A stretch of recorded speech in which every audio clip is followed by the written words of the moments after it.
We've been talking a lot over the last couple of days about climate in general, the climate change, different problems, solution aspects of it, science, engineering, industry, all of it. I thought it would be great to end with a global perspective, right? We have some fantastic leaders representing the UK, Australia, and Germany. And what I thought we'll do is we'll contextualize it a little bit about what we spoke, and it'll be great to hear from them saying, what is their perspective? What is it that they are seeing in their countries in terms of awareness, in terms of education, in terms of implementation of certain things, and we'll talk about their perspective of what needs to happen at a global level to make this all work together. And then specifically India partnership, to the extent, you all are doing certain things in India as well. You have some agreements. So that's the broad context as to what we will cover today. So maybe in the next 30 to 60 seconds, I'll just to contextualize it. So we spoke last 2 days about how everybody has a rallying cry in terms of meeting this 1.5 degrees Celsius goal, which I think we missed now, given our trajectory is not quite there. So we're going after a new goal of 2 degrees, hopefully. Countries have signed up for it. I think the scientists bemoan there are not enough actions, even for NDC, the commitments that they've made. So a lot of efforts going that way. But I think the group that assembled here talked about different solutions. How do we crack cement and steel being one of the hard-to-abate industries? We're talking about clean mobility. We talked about energy transition, a lot more solar, wind, large hydro, biomass, which I think some of your countries are doing really well and leading the charge there. And then we talked about sustainable agriculture, precision agriculture, storage, cold chains, things like that, right? So we are doing a lot of things, but I think there's still a lot more to be done to get to where we need to get. I think there is a lot more citizen awareness that's needed, a lot more investments that we spoke about, a lot more policy changes that are providing incentives to adapt and so on. So that's really where we are, and we know the perils of not doing this. And again, we briefly touched on it in a few sessions yesterday, from the whole idea of greenhouse gases now touching about 420 ppm CO2 from 278 in the pre-industrial era. And if we continue this to happen, the sea levels will increase, the coastal zones will be affected, the marine life will get affected, and there is a tipping point, right? One leads to more, the domino effect, right? So there is increasing CO2 in the atmosphere leads to food shortages too, right? We've spoke about how the protein content in plants will go down, so the nourishment value goes down, so will lead to malnutrition, things like that. And the really doomsday scenario was a wet bulb temperature I spoke about yesterday, right? So as this increases, the combination of temperature and humidity, if it gets over 35 degrees, our body's ability to cope in terms of ability to sweat and cool down the body goes down, right? So these are real dangers that we live in. And my worry is people are not scared of it enough, right? It's almost like something that will happen much later. I don't see that close by, and that's what worries me. So I'm happy enough people participated last 2 days and take home key messages. But I'd love to hear from the team here from a global perspective. What are they seeing, right? And these are developed countries, and they're far more ahead in terms of how they're adopting certain things, solar and all that. But I also want to hear them how their society thinks about it, how their policymakers think about it, and we'll come back to specific things about partnership and so on. So maybe we'll go around and get your perspectives on how you think about it and what is your perspective on this. Maybe start with you, Halimah. Thank you, Nat. I think there's some really interesting points to touch on there that you've just outlined. And I'll start by reflecting a little bit on some of the policies and changes that the UK has brought in from a domestic perspective. And we've seen a real focus on the need to innovate and to move away from traditional energy sources in particular in our country to make sure that our energy sector is sustainable and ready for the future. But one thing that's really important is that we haven't compromised our ability for economic growth at the same time. So between 1990 and 2019, the UK's economy grew by 76%. But at the same time, we cut emissions by over 44%. So really setting an example there that green energy doesn't have to compromise on economic growth. I think there's something there perhaps that India could usefully think about, and we're working in partnership with India to look at how all of our trade initiatives can have that strong economic focus as well. One thing that we've done very recently in the UK is to make a commitment to move away from coal as a source for our energy sector. We've also got some really quite groundbreaking policies on a domestic front to do with EV cars. All EV cars in the UK, new cars, must be EV from 2030, right? And that's something that isn't easy for everybody to accept. It's quite a controversial policy, and there's been a lot of pushback for the government. Hand in hand with that, we're increasingly introducing green energy zones in some of our major cities. So anyone who's tried to drive into London recently will know that you actually can't take an old car or one where the energy emissions are too high anywhere near the centre of London without a heavy fine. So it's those measures which sort of going hand in hand. So setting an ambitious target, sticking with that in the face of public pressure is something that the government, I think, has done really well in the UK. Yes, thank you. Thank you, Nat. I've been here today for the whole day just to get a feeling of this conference, and I would like to congratulate you on setting up this conference, because I think it's really a visionary thing to do. And I learned that Germany and IIT Madras, you're the research park, I know so, but coming back to the 60s, we really have a long story together, because IIT Madras was an educational project coming from Germany, supported with financial and educational cooperation, and I can't really believe what has come out of it, you know. Wonderful. But we are here now to talk about what kind of path Germany has embarked on. I think two key messages are important for us. First of all, climate change, pollution, and loss of biodiversity. All the things we are seeing are closely interlinked, so we have to work together on an international level, and we'll come to that later. And secondly, like what Halima has said, we see enormous economic potential in clean energy transition and everything that comes with it. So what have we done? If I talk about Germany, I have to look first at the bigger level, which is the European Union. You know, the European Union has been a front runner and a global leader in climate protection. They have enacted the Green Deal, and following from there, the EU climate law. The ambition is to become climate neutral by 2050. And what the EU has also done is to set up a just transition fund, because it's clear many countries, especially in Eastern and Southern Europe, are heavily dependent still on fossil fuels, coal, and the transition will be costly. So we're doing that in solidarity. What has Germany done? Germany has enacted the climate law. We're aiming to be greenhouse gas neutral, CO2 neutral, by 2045. And we'll do that.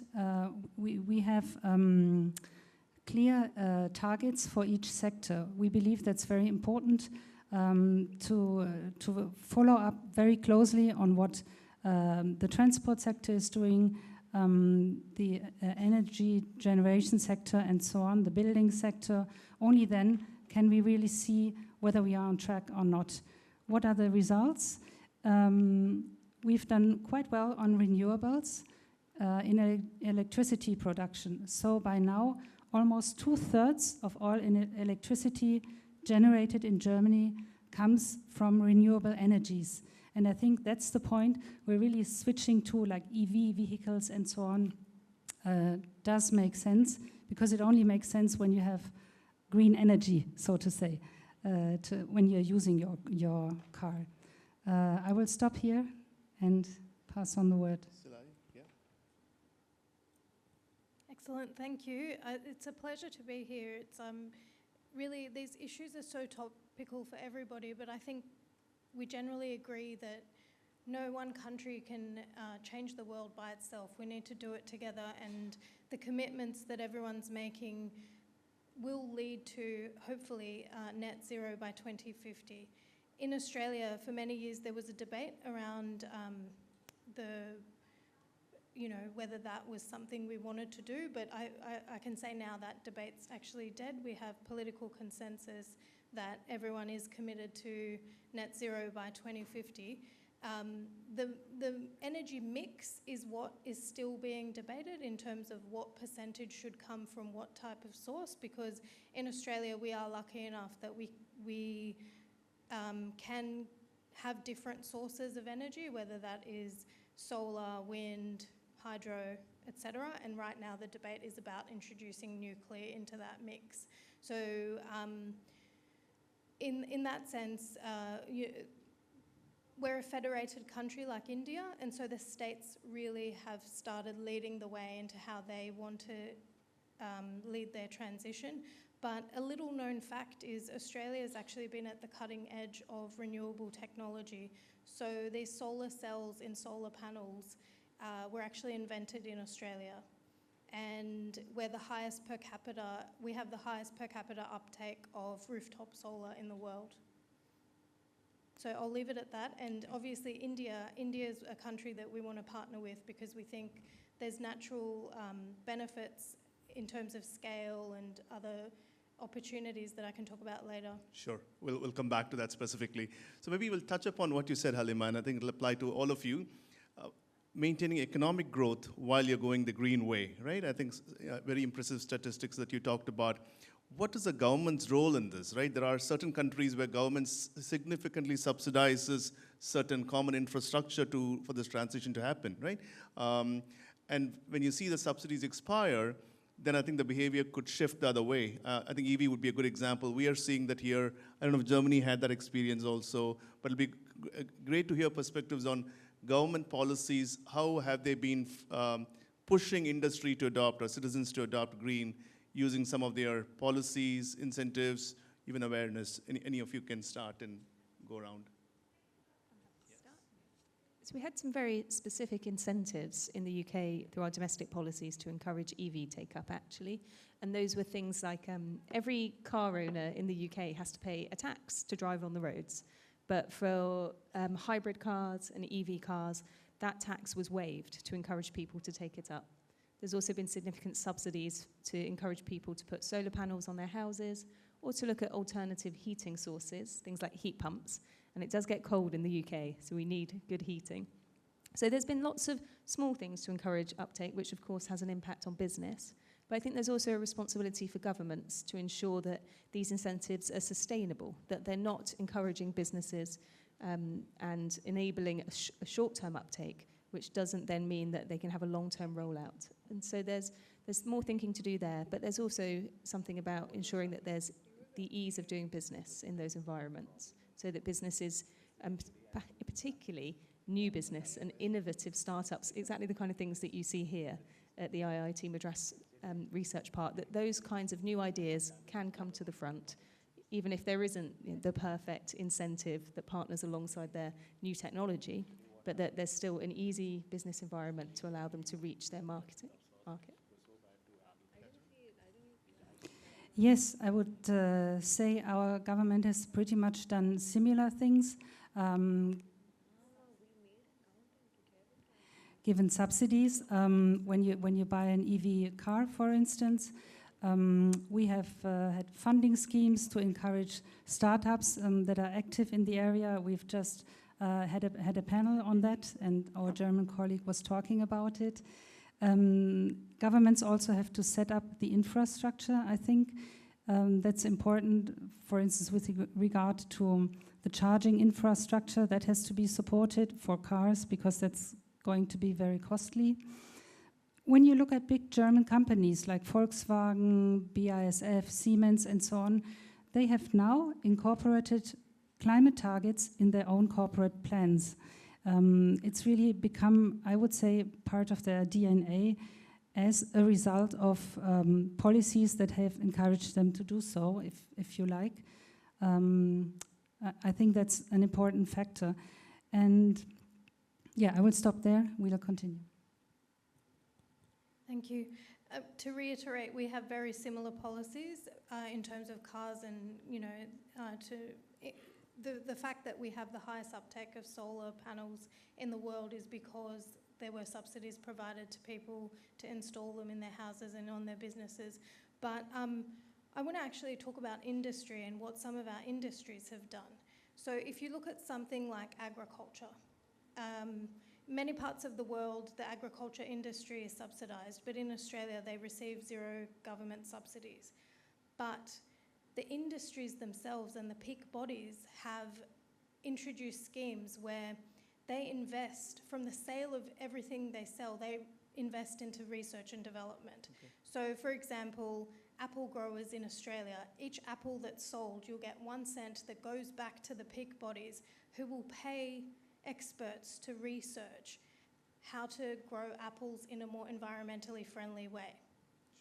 Our cotton industry's done that. A lot of our farming industries have done that to the point where they're the most competitive farmers in the world. They get zero subsidies from government, but they're competing at the global scale with some of the best farmers across the globe.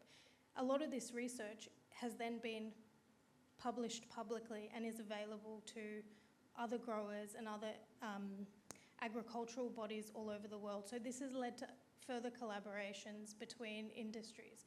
So I think it's important to think that it's not just government, industry can lead the way as well, but it is research and development and kind of looking into what will benefit not only the businesses that are running in that industry, but also obviously the environment. Water management is another one where combining water management with technology, there's an Australian company that uses AI to reduce the wastage of water. So they've got gates set up in agricultural fields, and once the water dips below a certain amount, the water will be released. But apart from that, it's all fully automated and doesn't require sprinklers that turn on at a certain point, which may potentially lead to wastage of water and spoilage down the track. Great. Yes, that's not an easy question, but I would say if we look at, for instance, bioproducts, food, I mean, that has been agriculturally grown. I remember when I was a student, it was very difficult to find it except at public markets, like open markets, but not in the supermarkets. Nowadays, when you come to Germany, your choice of supermarkets will be very big, and you will have bio supermarkets that are almost as affordable, I would say, than the regular supermarkets. Plus, the food that's been regionally grown and is ecologic, really, that one has been introduced to the big supermarket chains as well. So I think the idea that we want to transition to a better economy, one that's more sustainable, that has really penetrated German society. And it's not as much a question of the price anymore as it used to be. Plus, one concrete thing, maybe the current government has also put in more legislation that, for instance, makes it mandatory for landlords to invest in energy efficiency, for instance. So it's not upon you as a tenant, the burden does not fall on you to have an apartment that's energy efficient, but it's the burden of the landlord. I think it's a combination of policy, consumer demand, the work of civil society organizations as well. It's very important, and that's it. Okay, thank you. Anything you'd like to add, Halima? I'll just add that, you know, the market responds to consumers, but consumers, there's an education element there, and I think they've changed their behaviours over decades based on that public education and outreach. And, you know, the debate in the public domain around the commitment to net zero, the energy transition, you know, you do get a choice in industries like airlines, whether you want to offset your flight and other things. So people can choose whether they want to do that, but I'd agree, we're starting to see more products where the price is dropping because the producers themselves are committing to more sustainable practices. You want to add anything? I agree with all of those points. I think they were really good. I think it's worth highlighting that there is a real risk area when people feel the pinch, and that's something that we've seen in the UK in the last couple of years. We've had some economic problems, we've had some really turbulent times, and people feel that it's impacted on the cost of living. And we really notice that when people are feeling the crunch like that, it's cheap prices are what they'll flock to. We've also seen it a little bit in the UK in the last 20 years with the popularity of low-budget airlines and travel to the continent of Europe, which people do at an incredible rate in the UK, actually, and it's not always the most sustainable or considered activity. So I think that's where Salai's point about the need for education for consumers really comes to the fore, and there could be a very strong and important role for governments in that. Maybe switching gears a little bit, one of the things we talk about at a global dialogue level is, there are developed countries and they're doing a lot in terms of abating, meeting net zero emissions requirements, and there's a global south conversation, right? And I think the conversation usually says, so a good example, just taking India, we're the third biggest emitter in terms of GHG, right? But looking at a per capita basis, we are somewhere south of 100 in terms of what that means. And I think I use the word scary quite a few times the last 2 days, and India and countries like India has a lot more development to do over the next few decades, right? In terms of demographic dividend, we are one of the youngest countries, a lot of people to come out of poverty and maybe a bit more disposable income. They will want to build houses for air conditioners and so on. So similar story for a lot of other countries that I hear about, right? And there is that very interesting dialogue that happens in places like COP, saying, how do we do this? And COP has things like, putting together a fund that helps, be it a loss and damage fund or be it a $300 million commitment annually to help some of these more vulnerable countries or vulnerable communities. What is the general take that you hear in your circles about the global collaboration that's needed to bring about something? Because it's a global problem and everybody has to do it. And I think within countries we talk about, while we need to develop, we can't afford to develop in the same way we did in the past, right? It'll affect everybody. So what's your take on it? What are the things that you hear, and what would you offer? I'll start by saying, the closest countries to Australia are the Pacific Islands, and they're probably very exposed to climate change. And there is a recognition that these countries are at the front of this challenge, but it's not limited to only them. We all have faced climate catastrophes. Australia is very prone to weather events that are terrible. So I think there is a recognition that we need to work collaboratively and cooperatively with these countries, whether it's through something like a climate fund, which is a compensatory system, or whether it's actually helping them in the transition to net zero, sharing technologies, looking at where the advantages are. I think that might be more advantageous than just handing money over.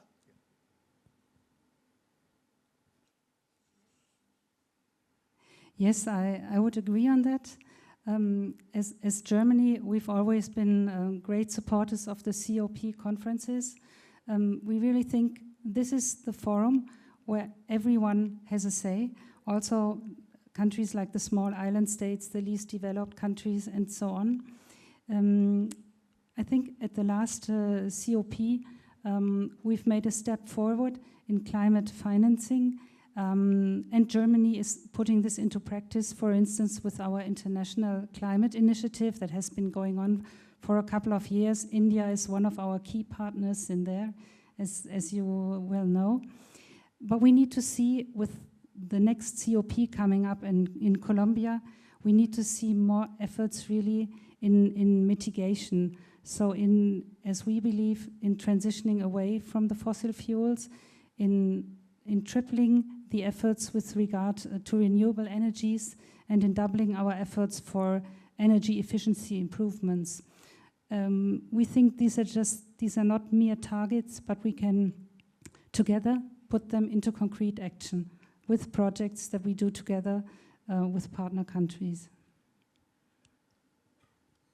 I completely agree with all of that. And I think that the COP conferences are a fantastic way for everybody to come together and make their voices heard, especially those smaller states, like so I mentioned the Pacific states, for example, and other small island developing states who might struggle in other international fora. The UK isn't alone in also feeling the brunt of climate change, feeling the very real impact. We have worse summers, hot, like, not hot compared to Tamil Nadu, but way hotter than we can handle with our infrastructure. And we also are seeing increasing floods. So it's something that interests all of us, but we recognise that the UK has a commitment to help developing countries to tackle this. And so the UK has a commitment to spend £11.6 billion on international climate finance over the next 5 years. So that means working with developing countries to help them to think about the risks and mitigations that they need to put in place. And just to stick with that topic, as you deploy funds, one is the loss and damage fund and other vulnerable communities we spoke about, but in terms of developing solutions or sharing some of the advances that you've done, I mean, Australia talked about solar and several other things. What kind of partnerships do you currently have with India specifically, or could be broadly anywhere, with universities, with incubators, with startups? What roles do they play in terms of putting together a solution like that? This team would love to learn from some of that as well and see how we could do more of that. Sure. Well, the UK has several with India, and we're currently working towards a refresh of our roadmap, our partnership with India, which includes lots of ambitious climate goals and areas to work together. One area that we're quite excited about, where we work a lot with Tamil Nadu in particular, is offshore wind. As a small island in the Atlantic Sea, that's something that the UK knows a lot about. We have a lot of potential for offshore wind ourselves, so we have a lot of expertise developing there. And we're really keen to partner with India on that. Tamil Nadu has got huge potential for offshore wind. I think it's 8th in the world. So that's a state competing on a country level in terms of its capability for offshore wind. So the UK has been working with the Indian government, with the state of Tamil Nadu in particular, to help them to reach an agreement to develop that offshore wind capability in the south of the state. And it's something that Tamil Nadu is really leading the way on across India. We're working with the government to look at how we might mimic this in Gujarat, where there's also a lot of potential. And it's something that we're quite excited about.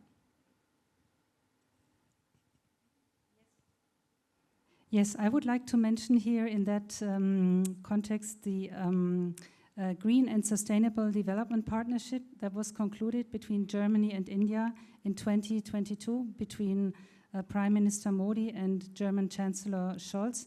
I think that is a unique platform for both India and Germany that will last until at least 2030, and where 10 billion of euros have been made available for projects, and research is playing a crucial part in here. So I look at you in the audience, and I think here at IIT Madras Research Park, you're very well positioned to be contributors to this platform.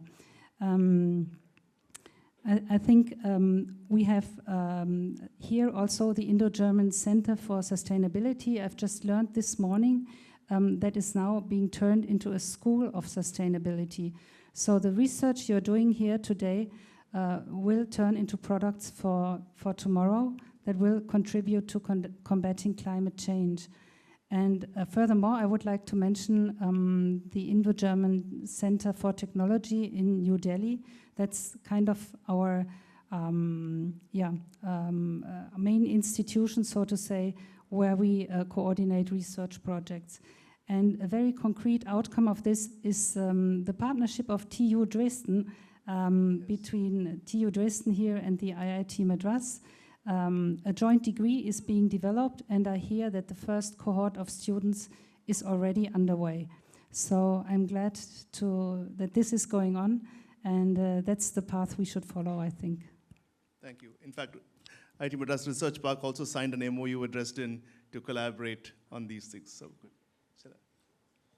So we have a renewable energy partnership with India that our Prime Minister signed, and that has 8 areas of cooperation. That ranges from things like skill development. We're doing a pilot project where Australia will be working with India to train 2,000 women and youth in solar panel installation.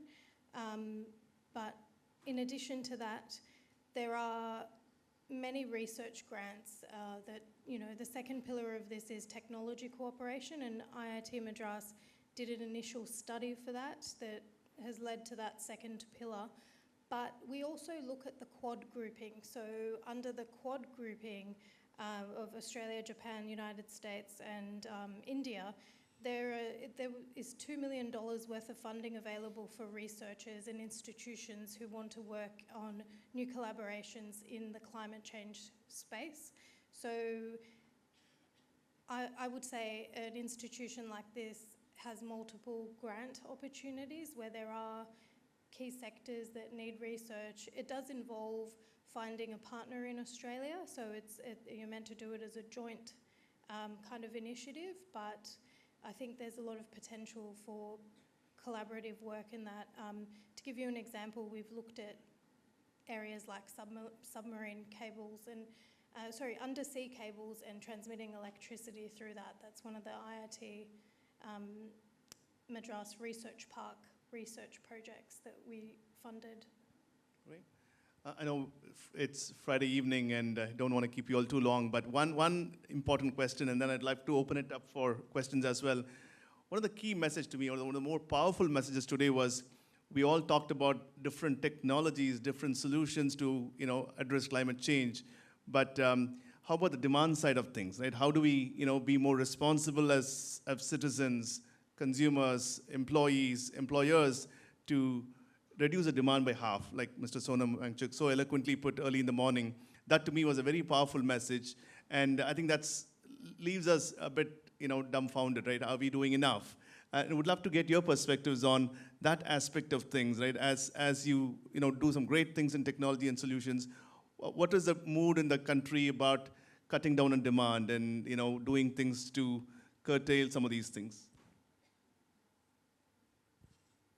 I think there's a range of measures that we can implement. Certainly in the UK, we've seen some of the things we've talked about already, about education of the consumer market. But we've also seen some pretty stiff measures that people are forced to comply with, whether they like it or not. I mentioned already some of the road measures that have been introduced around London to keep a clean air zone. One of the most controversial things that local councils have introduced in the UK is a change to rubbish bin collections, and people get very upset about their rubbish. It is a very polemic topic in the UK. But the idea is that it forces people to recycle more and to think about composting their food waste and to make sure that they're being more mindful about what they consume and then what they do with their own rubbish afterwards, because it actually has quite a physical impact if you don't comply. So there's a mixture there. One of the most important things I think that we can also do is to encourage business to take responsibility. And we talked a little bit already about how some businesses really are just embedding this into their DNA, like you said, Katrin. And it's something that we're really keen to do in our businesses who come to India. It's something that our trade missions work into every conversation they have when supporting a UK business to come to India, is to think about how they'll do this in a green and sustainable way. And we're seeing some really great change, even from some of our big businesses, BP and Shell, big British brands who traditionally aren't seen as being aligned with green values, who are really putting this at the forefront of their strategies.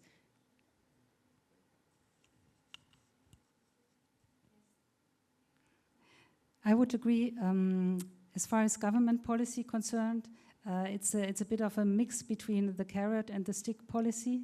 So, of course, people have to collaborate in their daily life as well, be it rubbish collection, be it driving, the price of petrol, everything like that. But you also, of course, need to encourage them. You need to motivate them positively. And I would say, actually, one of the most important factors, we were talking about education that is happening at school, at universities, of course. But what's even more important, I think, is to have a free media and a vibrant civil society, because then you will have people who have made the question of combating climate change and living more frugally their issue, their vision. And if they are able to transport this vision, if they are able to connect with more people, then we will we will have society change from within, if you understand what I mean.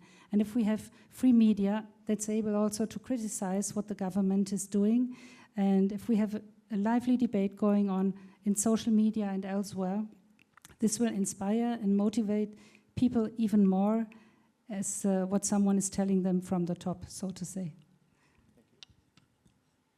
I'd just like to add to those points by saying, you know, India is already leading the way in some ways on these issues at universities with great researchers and great institutions like IITM holding conferences like this. But I think where the disconnect might be sometimes is the masses, and is that message getting to the masses? Because one of the disappointing things for me has been the lack of recycling, and actually the over packaging. So when you go to an Indian supermarket, something is packaged in 3 layers of packaging that then gets ripped up and chucked in the bin rather than sorted or recycled. So I feel like with time, I mean, you have so many graduates coming through these systems that will personally be committed to environmental practices or net zero and looking at their own footprint. But we also need to encourage others. Big infrastructure projects like the metro will help take cars off the road, will give people options so they don't need to use their two-wheeler and they can catch metros. I think initiatives like the pink bus that allows people to travel safely, women in particular, is a good initiative because it gives them options, and the more options people have, the more likely they'll be able to practice living sustainably. But I think you know, it all starts with you individually, and all we can do is try and leave a more positive impact ourselves. Okay.